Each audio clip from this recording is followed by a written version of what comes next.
Welcome to Real Estate Coaching Radio, starring award-winning real estate coaches and #1 international best-selling authors, Tim and Julie Harris. Real Estate Coaching Radio is the nation's #1 daily radio show for realtors who demand authentic, real-time coaching. Get ready for fluff-free, unfiltered, full-strength honesty about what's truly working to get you into action, helping others, and making money now in today's real estate market. Now to our hosts, Tim and Julie Harris. Podcast listeners, I have a huge surprise for all of you. I have what I will argue is the nation's #1 luxury real estate agent, though he's going to correct me as soon as he starts talking, Robert Johnson from Greenwich, Connecticut. He's not only a personal coaching client, but he's also actually one of those rare coaching clients that becomes friends. Really a wonderful, wonderful guy. I've been looking forward to this interview. I've been telling you guys about it for the past couple weeks. What Robert and I are going to do on this podcast is we're going to deep dive into what it truly takes to sell some of the most expensive real estate on the face of the earth. We're also going to be talking about pricing. We're going to be talking about what it's like to sell the most expensive real estate on the face of the earth in an extreme buyer's market. We're going to talk about things at a level that many of you have never been exposed to. I want you to get ready to listen to this and then maybe listen to it again and again and again. Rob and I had a call last week where we were preparing for this because we wanted to leave nothing on the field for the sake of really disseminating the best possible information we can. So Robert Johnson, without any further delay, welcome to today's podcast. Thanks, Tim. I don't know where to go with that introduction. You're absolutely right. You know me, you know me well enough. But thank you. That's a very generous introduction. Yes, Rob's very humble, guys, and he doesn't like to brag about his success. That's the thing about Rob that makes him probably so successful is the fact that he does have a lot of genuine humility. Rob, can you give them a little bit of background on who you are, how long you've been, you've been in the real, let me just get you started so you can skip the real basic stuff. Rob's been in the real estate business in various capacities for most of his adult life. So he's always been doing something, investing or, buying real estate himself. He's one of these guys that's been, came to selling resale real estate as a natural extension of what he'd been doing all along as a part-time job or as a part-time, I think, passion aside from working on Wall Street. So you can pick it up from there. Yeah, so my first career, which most agents have, obviously, was on Wall Street, and that lasted around 17 or 18 years.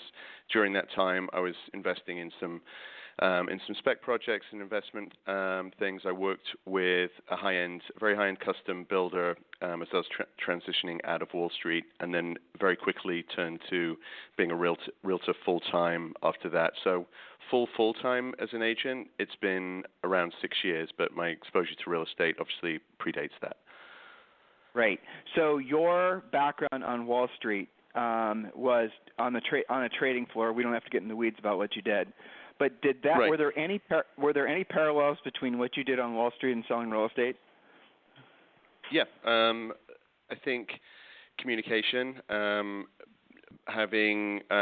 getting people information accurately and quickly is always helpful. I think I think 90% of the time, if I take a listing second, third, fourth, then the #1 complaint is communication from the previous owners, from the owner's previous experience. So that's definitely helped me with that. I think I think I had to be responsive to a pretty demanding audience before in that career, and that has translated well into servicing clients and giving them a full experience as a customer on real estate.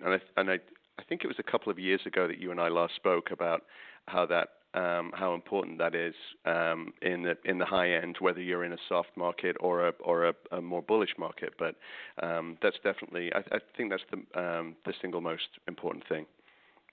Right. Furiously fast lead follow-up is just part of it. You're talking about constant communication. And I want to drill down on that since that is really guys, at the end of the day, that's the secret sauce to being a successful listing agent is your ability to communicate. Rob said he said this statistic really quick. I hope you caught that. The #1 complaint that people in general have about their agents after doing a transaction is lack of communication. But guess what, guys? When you start speaking with sellers, even if it's not an expired seller, just sellers in general, you're going on a listing interview, you have to have the expectation that they're going to have had a bad experience with an agent because of their lack of communication. So if you cover that objection even before the seller gets to say it through your pre-listing pack, you're going to be just absolutely miles ahead of your competitors, because that is the number one problem that people have. So I'm going to talk to you about something specific, because this is another thing that I think has gotten bastardized over the years. You directly communicate with your sellers. You don't do it through assistants. I mean, obviously, you have well, okay, let's start out there. Well, we do have both. A team? So, okay. No, not in the way that a lot of agents say a team. So I have two great people on the payroll. One who is responsible more for marketing and the client contact there is through what we do for them with marketing on a regular basis. And then I have another lady that works for me that helps more with showings and the listing management. But what that does is it frees me up for delegating certain things and concentrating on selling. So it helps me grow my business, not create a team per se. And I think that's another thing, going back to people that have transitioned from a business environment, whether it's me or any other agent. If they, I think people with that background are more willing to spend on their business rather than see every dollar that is spent as money out of their pocket. I think people that have owned or run successful businesses before tend to feel like that's more of an investment in their business rather than a cost. Well, do ultra luxury? Well, so guys, just to put this in perspective, Rob's going to sell, I don't know, between 130 and maybe as much as 150 $million of real estate himself this year. Well, by himself, I mean he's the one doing the transactions. He's got probably one of the sweetest, smartest. I don't want to call her an assistant really, but Lisa is fantastic, and that's the extent of it. And if you look at the models for most of the ultra high-end agents in the country, if you guys are ever blessed enough to come in contact with someone like Rob Johnson, you're going to see that what they don't do is talk about their teams. You're going to quickly learn the reason why is because high-end and ultra high-end folks do not want to even remotely feel like they're being delegated. And as soon as they do, or as soon as they get a whiff of it, you're fired. Well, drill down on that. And that's what we talked about. Well, yeah, and I remember talking about this a couple of years ago with you on the I think it's at least 2 years ago on the last time I was on the show. And I think a parallel is especially the higher up you go, there's a service industry that is specifically caters to the luxury market and to the ultra high net worth, and every other part of their world is a very high level of service. So if you can't provide, and real estate shouldn't be any different. I think it has been, and I think the level of service that people get in that at that price point is not the same as it is in, say, the financial services industry, or a luxury car market, or whatever someone is wanting to spend their money on. There, in my mind, there's a discrepancy between with a lot of agents with what they get as a service in real estate versus the rest of their lives. So I think if you come below that, you're going to come under the gun. Right. So when someone does business with you, they're getting you. Is that something you have to tell the prospective sellers? Do you make that clear to them that when they hire you, they get you? Well, a lot of people are. They bring it up often before. There you go. It's not really me bringing it up. It comes up. So if there's a perception, it'll come up in a couple of different ways. So if you're one of the questions that I might get asked is, do you have too many listings? And that question really is, have you got enough time for me? Obviously. So that's when you explain where the team element is to help me still prioritize their home. But it's you have to assure people that you have enough time for them. Right. And so the key thing is, and also you are in situations sometimes where you don't want to take every listing. You turn listing opportunities down. You're very particular about which sellers you'll do business with, because you know Greenwich, Connecticut like the back of your hand. And if you guys have never been to Greenwich, Connecticut before, it's probably one of the most beautiful little hamlets that I've ever seen. And for you guys to, it's difficult to put it in perspective what it's like to live in Greenwich, Connecticut, but you're dealing with, pretty much wall-to-wall multimillionaires and billionaires. Rob touched on something. You guys should Google this if you're not familiar with it. There's great reports that come out of the financial industries that talk about high net worth and ultra-high net worth folks, and just all kinds of really cool facts and statistics and everything from about, their lifestyles, the homes they, how many homes they own, where they're buying real estate, even down to what types of cars they purchase and all that type of thing. And so if you're thinking about really having this be part of your future, selling, truly high-end real estate, and I'm not just talking about a high-end middle-class home. I'm talking about things that are absolute estates, the types of things that people drive by and, take pictures of when they're in different communities. That's what Rob sells. There's only probably a couple of them. Well, it's just to step in there and correct you a little bit. So the size of the town is around 70,000 people, and we're just under an hour from New York. So it's a lot of people work in the city. There's a reasonable amount of international money, a reasonable amount of inherited wealth, and real business owners as well. So it's actually a more diverse town than a lot of people perceive it as. A lot of outsiders' perception is, though, drive-by large mansions, but the town runs a very broad range. So, for example, in the last 12 months, my deal range has gone from 900,000 to 48 million. So it's not all the mega mansions, but it is actually a broader market than a lot of people imagine. Absolutely, and of course, you realize for most of the country, 900,000 would be considered ultra high end, right? It can be, and so our market is obviously different. Like every market all over the country is different, and the LA. Not that I'm knowledgeable about the LA market, but the LA luxury market and the Greenwich luxury market will have different idiosyncrasies about them. Not all luxury markets behave the same. I think there are a lot of parallels, but it's market knowledge. Niche market knowledge is key for every agent. Doesn't matter where you are, whether it's whether you're in Houston, LA, Greenwich, or Manhattan. How do you get that knowledge? How would you suggest an agent get that knowledge?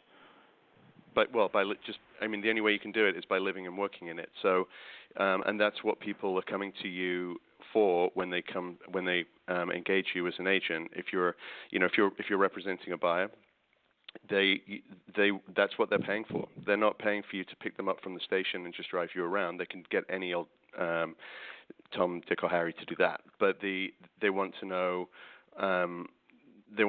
which area is going to be create more value, which is more prized, which is more exclusive, what's going to trade at a discount, which houses are sold off the market, which are available off the market. Those are the sort of things that are value added for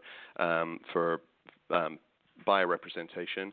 There's a different on the sell side. It could be a different set of criteria, which involves service, dollar spend on marketing, again market knowledge, and perhaps having a direct knowledge of which buyers are out there looking for their property before it hits the market. So 3 deals that I've had this year have been off the market, and that's probably pretty consistent with maybe 3 out of 20 deals on a year-to-year basis. A couple in the 4s and one very expensive one at 48. So sourcing, being in touch with your market on a day-to-day basis is helpful for listing and buyers. Let's talk about what's actually happening in Greenwich, and this is what you and I were talking about last week, which I had to go over with you 3 or 4 times just because I thought it was so fascinating. So tell them about what's happening in the marketplace, and then concisely, and then let's drill down and talk about essentially the psychology of the sellers and the buyers, because you've been in a protracted buyer's market on the ultra high end. And I think for most people listening, they are going to be blown away by how different real estate markets can be. The difference in, all that's interesting. So tell them a little bit about what's going on in Greenwich, Connecticut, and how long it's been going on. So I would say going back to the downturn in 08, 09, if we use that as kind of a line in the sand, I would say there is, and and this goes back to what you were just saying about knowing your market. And but what's been happening here is a protracted buyer's market, which is very difficult to navigate for buyers and sellers because it's not consistent. So in a town of, as I said, 70,000 people, there are locations and types of houses that have been very weak, and some have actually retained their value a lot more. So I would say there are parts of town where since 08, 09, the market is flat, and I've sold a couple of my listings for slightly more than they would have traded for or did trade for in 07, 08. And I've had transactions that were up to 40-50% off where they would have been in around 05, 06, 07, 08. So it runs a very broad range, which is confusing for sellers, and it's confusing for buyers as well. But there are 3 or 4 different reasons for that. I would say, in general, there's been a shift in people's tastes and what they want in houses. Less people want. There are a certain amount of buyers that still want very large houses, but there are less of them. I think people's tastes have changed towards being nearer urban areas. So a convenience preference has changed in the last 10 years. I'd say there's a political element to people's decisions and buying and selling in Connecticut. Tax laws are continually changing on a local and national level, and those have impacted us for negative reasons and positive as well. So without going into a 10-minute description of those, there's a political climate that's both positive and negative. I would say also, because of where we are, we're pretty correlated towards Wall Street employment, and the absolute number of people employed in Wall Street since 08, 09 and increased amount of regulation has dropped. So depending on which part of Wall Street you work in, whether you're an equities guy or a bond guy or a private equity guy, there are all sorts of idiosyncrasies within those businesses.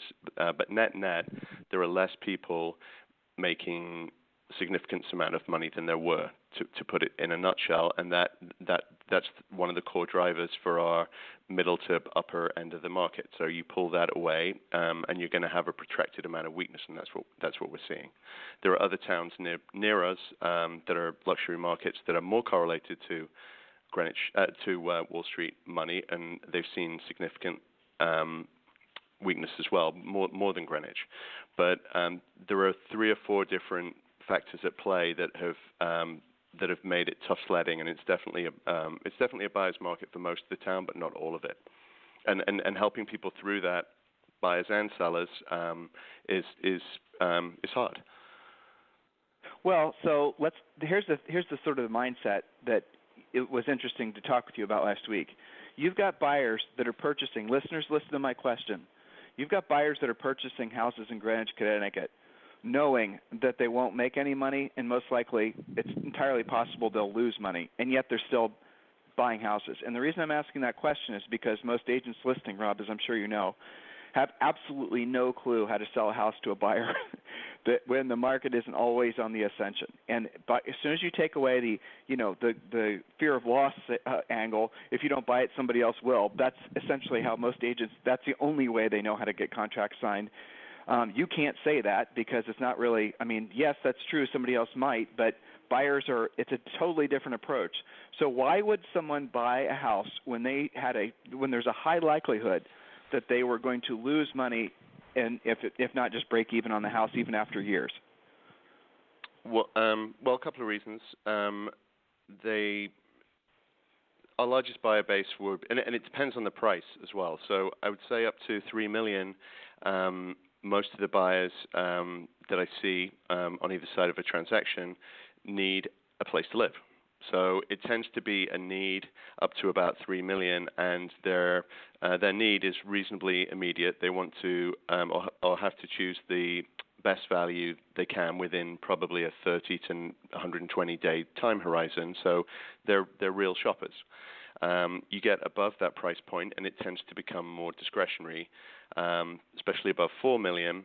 No one needs to live in a $4 million house or a $10 million house. It's more of a discretionary purchase, and I would say that people's outlook on those buys are different from the $2 to $3 million buys for most of the time. So let me interject, Rob. You just said it right there. You said something really important. I hope they got it. So listeners, the reason that people buy houses in a buyer's market, and even in his price range, I know some of you are saying you wish your meat and potatoes price range was $2 to $3 million, but the reality of it is that people still need a neighborhood to raise their family. They still want to be close to the amenities. They still want to be close to good schools. They still want to da-da-da-da-da. So the mindset shifts that many of you are going to painfully experience, unfortunately, is learning how to basically sell real estate not as a winning lottery ticket or not as, if you don't buy it, 10 other people will, but you're going to have to wrap your mind around the idea that selling real estate is essentially, people buy homes to live in. That's the primary. Yes, go ahead. Well, and the financial elements that you were asking about, if you need somewhere to live, what's your other choice? You can rent. So, is renting a house for between $10,000 and $20,000 a month over 2 years? There's that calculation to work out. But what really gets the buyers comfortable, and this is what makes a weak market more protracted, especially at the higher end, is the buyer's going to want to feel that if they think that their prognosis for the market is flat to slightly weak, or even more negative than that, they're going to want to feel like they're buying with a cushion on the downside. So if they think the house is worth $4 million today with another buyer, they're going to want to buy it for $3.5 to give themselves some insulation. So it becomes a self-fulfilling prophecy on that market being weak. So that comes into play. The rental number comes into play. Sometimes people just don't want to carry on moving around the town. They want to have that age-old security of owning a house and not feeling like they're living in a temporary housing. So it really depends on those a combination of those three things, and everyone has a different balance between them. So I don't know if you necessarily agreed with this, but there's something else that came from our call last week, which I thought was sort of interesting, because I'm trying to wrap all this up for the sake of being able to have podcast listeners understand, is that when you go to purchase of course, Rob drives a Range Rover. What else would you expect him to drive? A nice British gentleman. So when you went to buy your Range Rover, you didn't have the expectation that it was going to be worth more next year. You had the expectation that you were going to get your use out of it, and then 4 years or 5 years, whenever you decide to go to sell it, that you're going to sell it for less than you paid, sometimes by half. Now, not suggesting that that's going to be that, painful in, some of these upper end markets like what Rob's in, but guys, guess what? That is what's happening in some parts of New York City. That is what's starting to happen in other parts of the country, that you're seeing these, these assets basically lose half their value inside 2 or 3 years compared to when they bought them, not so long ago. So you have to always. You made a good point, actually. Because there's another couple of things that I was going to say. Our biggest buyer base, especially in the young family demographic, are really moving from Manhattan, and that market was incredibly strong for a long period of time, and in the last couple of years, not so. So some of these young families moving are potentially losing 20%. 15 to 25 maybe would be the range on selling their apartment if they bought it in the last 3-5 years, and they're looking to recoup that on their next purchase if they're moving out to the suburbs. The other thing I was going to mention was a lot of times the conversation about buying a house will be a choice between going down the high-end new construction or buying an existing property, and that is also an interesting conversation, and it's not a local market. It's not just a local market thing. That's a national thing, and the price for new construction and materials has risen significantly. So that comes into play as well. If you've got someone that really would quite like to build their dream house, but they're realizing that the inventory on the market is going to make them out of pocket on day one, and that makes them uncomfortable. So they come back to buying the existing inventory at a discount unless they really want to build their dream house, and that happens too. So, and that's a very knowing financial decision for a lot of these buyers. They're wealthy, sophisticated guys. They know that they're potentially looking at that, and they still want to do it because they look at real estate as something that's a luxury item that they've always wanted to do, and they're comfortable with it. Yeah, I mean, it is fun sometimes, right? I mean, to go through the whole process. Most people want to go through it once and never again, but yeah. So let's talk. Do you have another half hour, Rob? Do you have to go? No, I'm all yours. Okay, good. So I want to talk to you about sellers. So sellers in your world are losing money. You've had some sellers that you had nothing to do with, it's just the nature of the market, who are losing millions of dollars on their sales. But what's fascinating, and listeners, again, I'm just because I want to set this question up so Rob can be concise, is that when Rob has these conversations with a seller, because this market's been in a protracted down market for a long time, he is not having to convince them that the market is that they're going to lose money. They know they're going to lose money. But what's odd is it's not even a concern most times of how much money they're going to lose. It's just a function of getting the house sold. And we did a series of podcasts on the phases of a real estate market, and what Rob is experiencing is the protracted buyer's market, or what we call phase 3. If you guys have not listened to those podcasts, you must. Just go to timandjulieharris.com or go to iTunes or go to Stitcher, and please do listen to those podcasts. So when you're talking to you can just pick up right where I left it off. I mean, essentially that's the normal conversation. You're talking with some of these ultra net worth types, and they're not like, okay, well, I don't like losing millions of dollars, but that just is what the market is. When did it really shift in your market where sellers, to use your elegant word, became knowing of the situation and you didn't have to wrestle with them anymore about price? Well, it's a very slow shift, and not everybody is in that mindset. There are more people in that mindset than there used to be, but there are still, all sellers, and I would, it's not. I think if all sellers are in that mindset, then I think that would create a distressed market, and we're not in that. We're not in that phase. I think Greenwich is similar to other high-end markets where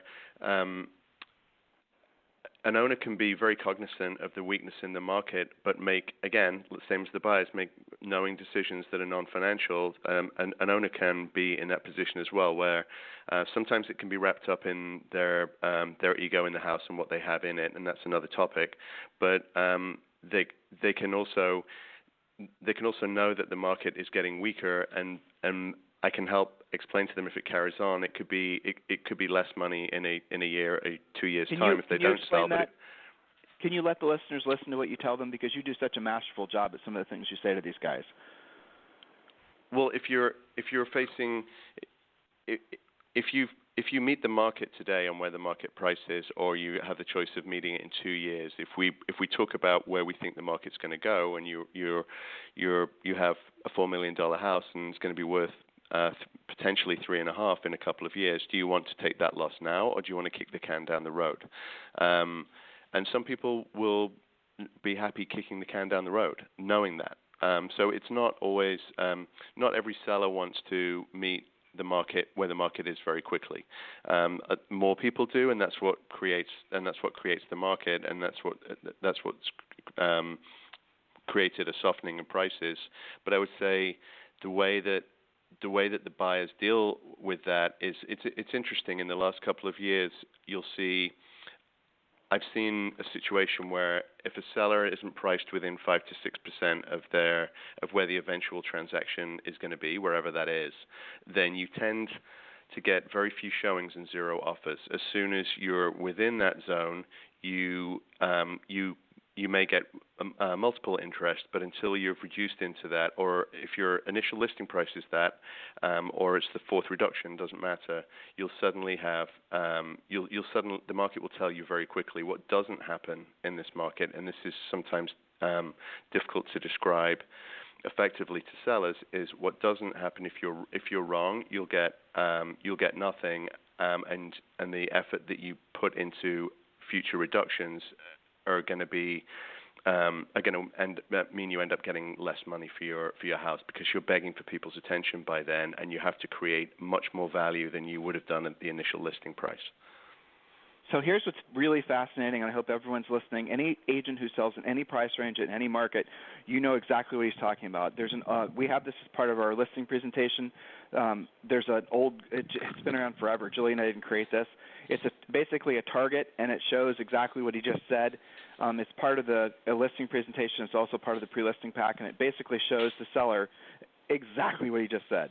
In essence, if you are just this far off and a single digits far off, you won't get any showings, and that house will grow stale. And then, the whole thing is just going to be a downward spiral.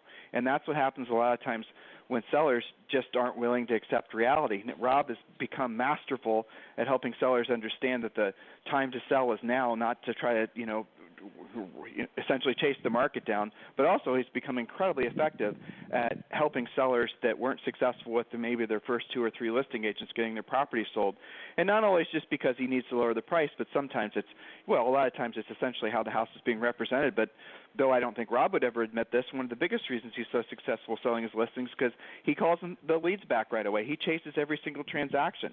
He is a true grinder even at his level. He does not let the ball go by. I mean, I don't have to have conversations with Rob ever about being lazy or complacent, and that's something all of you guys have to understand. The parallels between selling ultra high net worth or, ultra high expensive multi-million-dollar, properties. These are guys with their own jets. These are people with multiple houses all over the world. Those types of relationships, the nature of the conversations and the whole thing, the scripting basically is the exact same if you were selling mobile homes in the middle of nowhere. It's the same exact market dynamics, just on a much broader scale.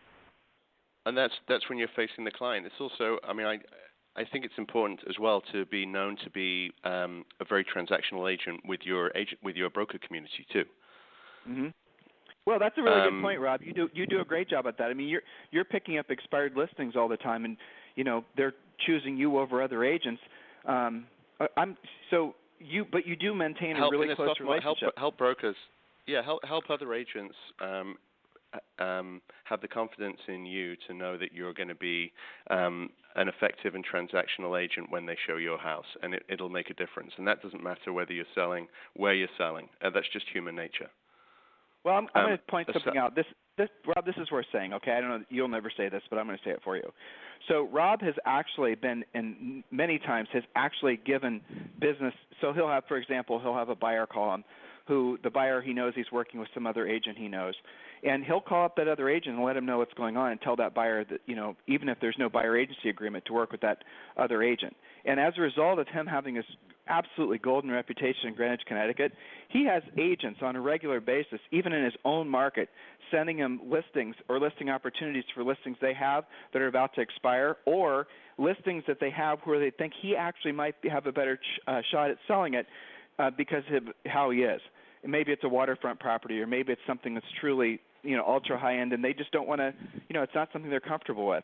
That comes from having really worked hard to have great relationships with the other agents in his marketplace. And that's something that you better sure as heck do if you want to sell real estate in the ultra high ends. Now, if you're selling massive amounts of real estate, huge production agent, then those relationships can be more transactional. But in Rob's world, you better be almost on a friend, if not very close friend level with some of the top agents.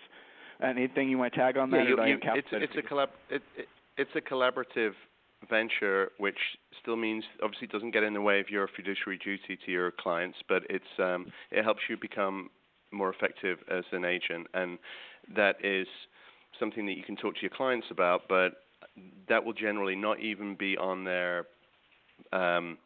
radar of something that's important when they're choosing an agent. You can choose to tell them about it, and they may put weight into it, but I know personally, and the guys that are on your show and your clients on the coaching list will know that it's important, and it helps you get things done. So when you run across a seller that's aspirationally priced or wanting to ask, and we got that from Diana Ramirez, by the way, your broker, she's awesome. So when you come across a seller who's, yes, she is. When you come across a seller who's wanting to aspirationally price, and in other words, they want to overprice the listing, and they're then trying to twist your arm. Here's another little paradigm shift for all of you guys. Very rarely does Rob have a truly motivated seller. Because when you're dealing with folks in this level, there's just essentially they have, if the money's not in one pocket, it's in another pocket, and they don't. Sometimes it's just I'm ready to be done with it versus I have to sell this house because I need the money. You want to tag on anything with that? Because that's something that most people won't be able to relate to. Yeah, and I think that's a feature. I think that's a feature of a lot of high-end markets where if you in a lot of markets across the country, a life event like a divorce or a death might be a have to sell person. That's not necessarily the case in the luxury market. So it's the rules are slightly different. People also are a little cagey sometimes about their motivation. They might actually have to sell, but they're not. But they're they don't want it to be known. So it's I wouldn't say it's a game, but people sometimes take a while to talk about having to sell. They feel like it's an admission of defeat. So it's a little different from other markets. They're sophisticated. They don't want you to know that they're more motivated because they don't want you to necessarily bring them some, offer that might be lower than you otherwise would if you didn't think they were motivated. It's just, semantics of negotiating with sellers. But with regards to, let's talk about, price, condition, location. Let's talk about marketing. You are in a world where there's a lot of pressure to spend a lot of stupid, unnecessary money on marketing that does virtually nothing to get properties sold. These are all my words, not Rob. But you do have that as a constant omnipresent threat where agents will try to basically outspend you on the marketing front. And fortunately, your brokerage does a fantastic job of marketing, and you've done just a brilliant job with this. I mean, what's your website? Robert Johnson Greenwich? What is it? Rob Johnson Greenwich, yep. Yeah, you guys should check that out. Yeah, it's beautiful. Which I'm just getting redone at the moment. Of course, you got to keep evolving, So let's talk about the sellers that try to put the full court press on you to do the marketing when they're overpriced. And we talked about this last week too, Rob, with regards to basically if a house isn't selling, why? Is it because of not enough marketing? Yeah, and sometimes the seller, on the regular conversations you can have with the seller, it can be, it'll come up. The showings are down, or the house is still on the market. A go-to element for a seller tends to be, well, it must be that you're not reaching a certain market with marketing, and it's about $1 spend rather than the price. So it's always a tough conversation because you want to reassure the seller that you're doing as much as you possibly can, while telling them that at a certain point it's really more of a price thing or a condition thing than a market element rather than the amount of dollar spend on print advertising. So every situation is different, and every house requires a different amount of coverage. Sometimes we might use social media more. Sometimes it'll be more advertising in Manhattan. It varies. There isn't a catch-all on how much we spend and how much we do for each property, but it often, when those questions come up, they often really should be revolving around price rather than dollar spend. Have you ever had a listing not sell because it was overpriced? The answer is obviously yes. Have you ever had a listing not sell because you didn't put it in the New York Times and advertise the crap out of it? The answer is no. And listeners, you guys ought to think about that because there's so much pressure on you to spend, frankly, all your money on marketing and advertising, but you're not realizing at the end of the day, houses do or don't sell based on price, condition, and location. And sometimes all three of those things are a problem. But the only thing that can overcome those three things is price. So unless you learn how to correctly... I think that it goes back to the initial conversations as well. So if you're...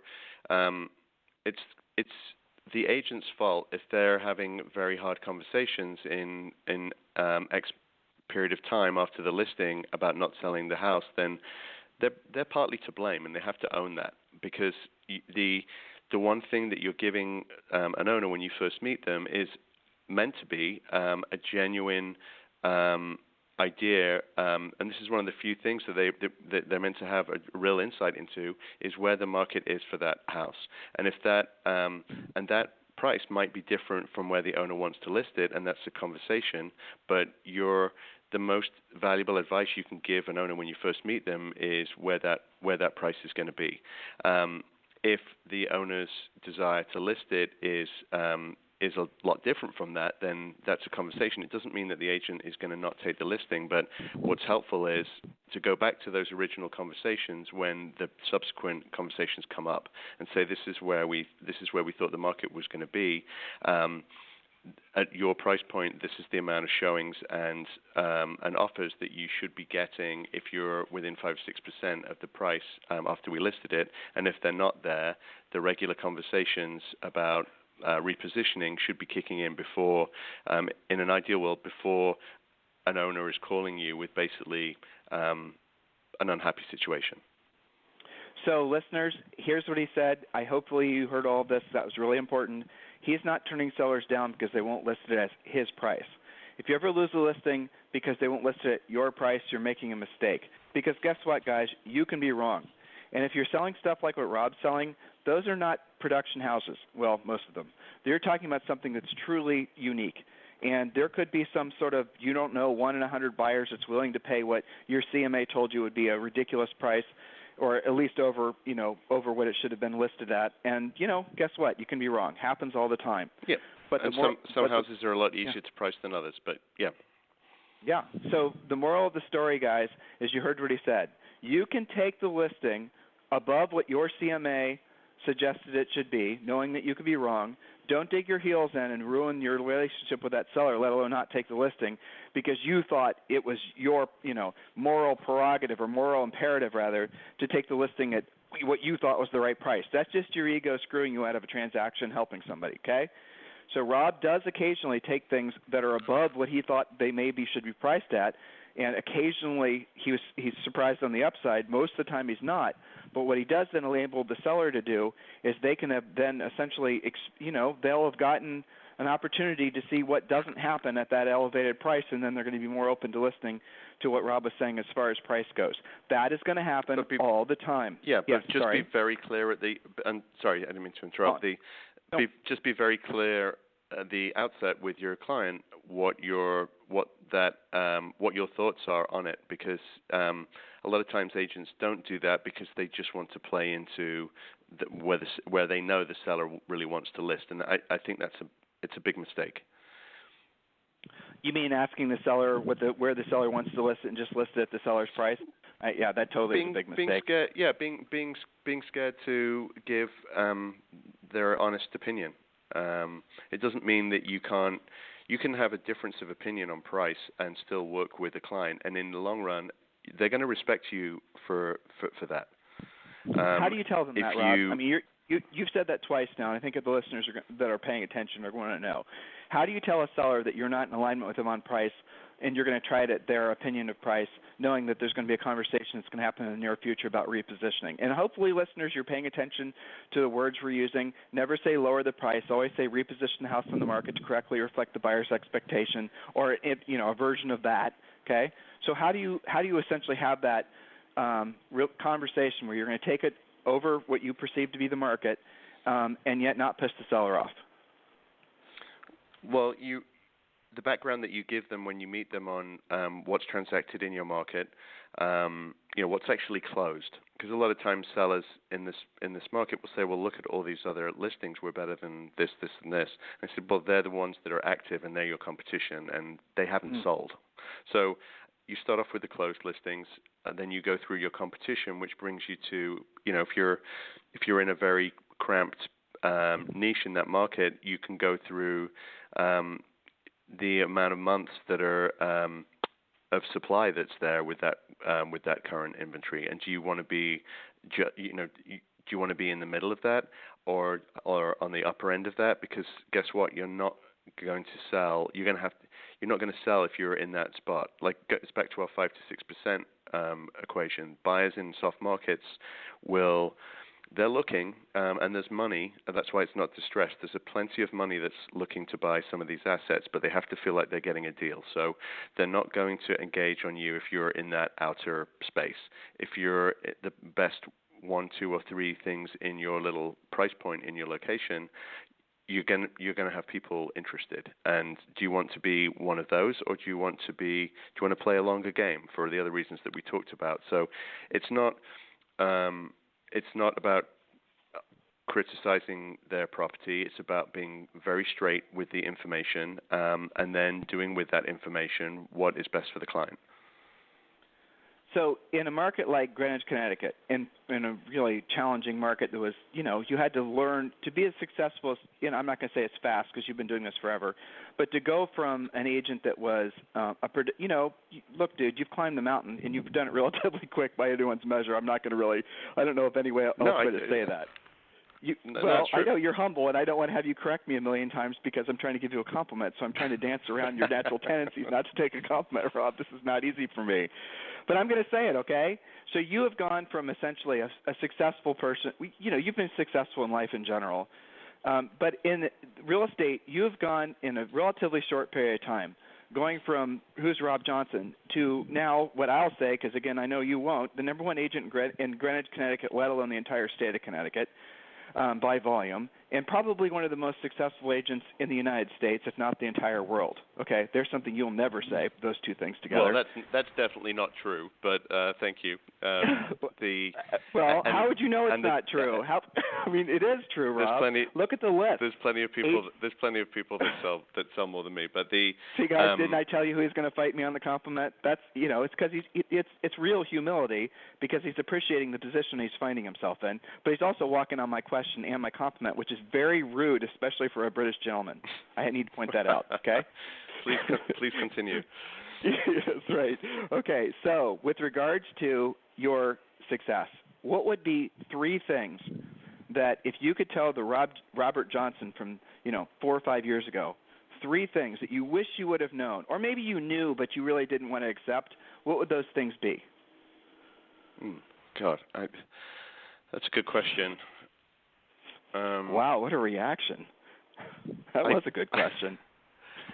I knew that being full time and putting the time in to get the knowledge in your job, I knew that from the beginning, so that wasn't a surprise, and I think that's important for any agent, no matter what market they're in. I think you have to show that you're fully committed and not a part-time agent. But that was a presumption that I had going in. Things that I've learned since is your question. You wish you would have known.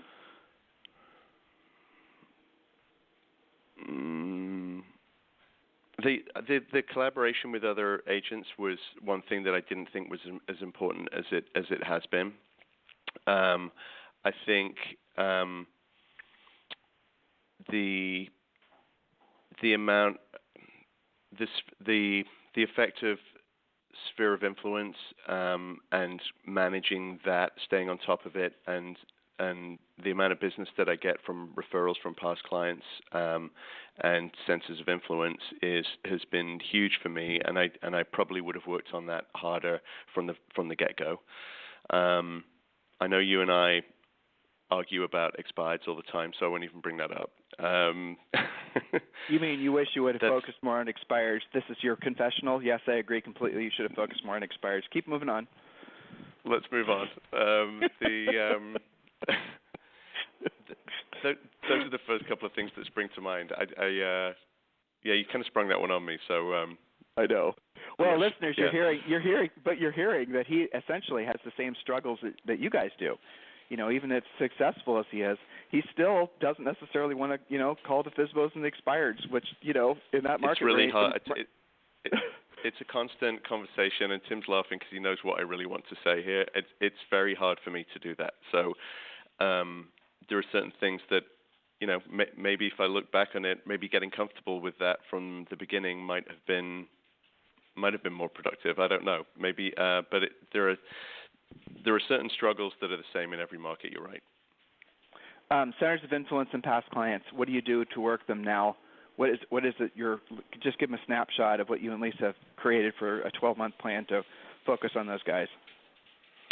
Client appreciation events, doing those regularly, reaching out to people if everything's okay. Do they need any recommendations for anything? So, right, you're calling. You're picking up the phone. You're calling.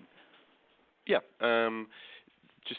just staying in contact with those people. I've experimented with a bunch of different systems to do that, and I haven't got a great answer on what's best, but sometimes just if I'm in my car just scrolling through my contacts from A to Z and going through those and looking at names that I haven't called, and just there are lots of times in the day that you can choose to that you can fit a couple of those calls in. You don't have to be sat at your desk and concentrating on it. It just becomes a habit, which is it's nice. It's a good casual way to keep in touch with people.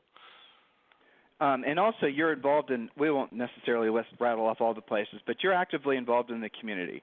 You're involved in different social clubs. You're involved in, and when you're in those environments, you do, though you're not like overly aggressive, you definitely let people know that you're here to help. How do you do that? So when you're at, just pick your event, some polo field around a bunch of polo-playing friends of yours. How do you go about... Just the usual polo on a Monday. Yeah, we need to wrap this up. Exactly, the usual polo on a Monday. We're having martinis. Yeah, right. While you're flipping through your private jet catalogs. Yeah, with your feet up on the back seat of your Bentley. No, but seriously, how do you go about asking people or letting them know that you're interested in helping them? I think just being... It's not an overt thing for me. It's more it's more of a contact thing, and I think sometimes I describe if you go to a party, a Christmas party or a birthday party, I always tease. I've got a couple of friends that are surgeons, and we always joke that someone's going to hit up my friends that are surgeons about advice on their hip when they're really a shoulder doctor, and the same thing, they're going to come and ask an agent about real estate. So it's my variation is it didn't take 8 years of training, but it's the same thing. People want to talk about real estate and what's going on in their neighborhood. It doesn't matter whether their house is worth $100,000 or $50 million. So it's not a difficult thing to introduce. I love talking about it. I love what I do, and people want to ask questions. So it's kind of it just happens. Well, so it just happens because you invite the conversation, whereas a lot of agents, Rob, they'll be in a group of people, and they'll be the secret agent. They won't say anything. They won't bring up real estate because their minds are all of a flutter of all these ego-based thoughts, where you encourage conversations. You're not necessarily jumping down people's throats, but the flip side to it is you're not hiding your willingness to talk with them about real estate, and especially with their zones of influence and past clients. And hopefully, listeners, you are listening. He does do his private, his client appreciation events and all the rest of it. But he's picking up the phone. He grinds out contacts, not on a regular basis or as many as he probably should be doing. But it's hard to criticize a guy that's selling $150 million a year, or whatever you're going to close this year. So Rob, one last question. This one's yes. Totally self-serving. Ready? Okay. So coaching. Why has coaching been important to you? I would say. Every week, we pretty much, barring the odd exception, we speak every Wednesday at 11 o'clock. And the amount of ideas, and it changes from week to week what I get out of the conversation. Sometimes it's you, and you're very good at picking up on this. That's why you're good at what you do, is that you know which buttons to press. So some weeks you know that you're going to be kicking my ass and forcing me to do something out of my comfort zone. And then the next week is more spitballing with some ideas about marketing or a website. So it's constantly changing, but having that regular date on the calendar, which I'll move everything to have for that half an hour, has been really invaluable to me. Your contacts across the country have been helpful. You've put me in touch with people in everywhere from Philly to the city, to New York to LA. You've helped me with all sorts of a very diverse amount of things in my job, and just when you think it's going to be a regular conversation, it turns into something else. So there isn't a one catch-all that you've helped me with. It's been across multiple different areas. And Mr. Johnson, truly, it's been an honor, and I hope for many years to come. And it was great to meet you. What did it take, when we were in New York, 5 years to grab a coffee? Yeah, well, it's your fault, not mine. I've invited you out a million times, and you better come down to Texas. Well, I kind of understand, but you have no excuse not to fly down to visit us at the lovely Ritz-Carlton Dorado Beach where we're living now. So make sure you come down and visit us towards the end of this year. But Rob, honestly, you've been one of my favorite coaching clients just because, and here's the main reason why, you have no freaking ego. At least you don't bring it out on the coaching calls. You do not fight me. I know you're not always doing what we're talking about. Duh, that's just called normal. But that's the greatest thing about you is the humility. Well, I know. You write things down, and I know where it goes, in your desk drawer. But the reality of it is that's the reason that I think ultimately, Rob, that you have been and will continue to be so preferred by the sellers in your marketplace is because you have this undefinable quality that is humility, but it's also confidence. So you have earned this place in the real estate world of you don't like my compliments or my labels for you, but they're accurate. And I appreciate the fact that you want to toss them off because personally I feel like that's the same way when people are trying to pour it on for us. I don't particularly like it either because, you're on a mission. You're here to really make the best version of you, but also you're doing this for the sake of you don't have a big why. There's no – well, that's a silly question that I would never in a million years ask, but I know you're exposed to this type of hippie thinking all the time. Do you have a big why? Do you Constantly. believe in the big why? What is the big one? I don't even know. Yeah, there you go. It's a dumb question. I'm sorry for asking it. That's embarrassing. What a fool of me to ask that. You mean why do we do what we do? Yeah, for freaking money. Isn't that the obvious answer? You're not. Yeah, I like to pay the bills. Yeah, there it is. That's the big one. Sorry, it's not very deep. Rob, there's going to be someone or somebody's over the years that are going to listen to this, and they're going to be amazingly appreciative of the time you spent on this podcast the past hour. If they want to send you a referral, and I'm going to ask you to do something, and if you don't want to do it, I won't grind you on it, but I would strongly suggest you share your cell phone number. And if you do, listeners, here's the thing. Do not call him, text him. That way, because this guy is busier than just you can possibly imagine. So if you're going to want to... And I will definitely come back to you. But 203-979-2360. Or you can email me at robjohnson@halstead.com. That's HALSTEAD. So this podcast is going to go to people in New York City. It's going to go to people in L.A. A lot of you guys are going to have clients. You're going to, Philadelphia, the main line, down in Miami, foreign countries, everywhere around the world. So if you have any referrals that might even be interested in New York City and you're looking for a great connection, Rob has got some of the best agents in New York City, and he and those agents exchange referrals all the time. So just connect with them and try to do business with them. And if you are, you're going to be as grateful as I am to have him in your life. So Rob Johnson, I sincerely appreciate you being my guest today. And listeners, there you go. Told you it was going to be cool. Hey, Rob, have a fantastic day. I appreciate your time as well, and you're always very generous with your praise. So much appreciated, and I'll speak to you soon. Thank you, sir. God bless everyone. Bye. Bye. This program has been a presentation by Tim and Julie Harris, Real Estate Coaching. For more information on our real estate coaching and training programs, visit our website at timandjulieharris.com. Remember to tune in weekdays at noon for upcoming shows. And until next time, thank you for listening to Real Estate Coaching Radio with Tim and Julie Harris.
This podcast is a part of the C-Suite Radio Network.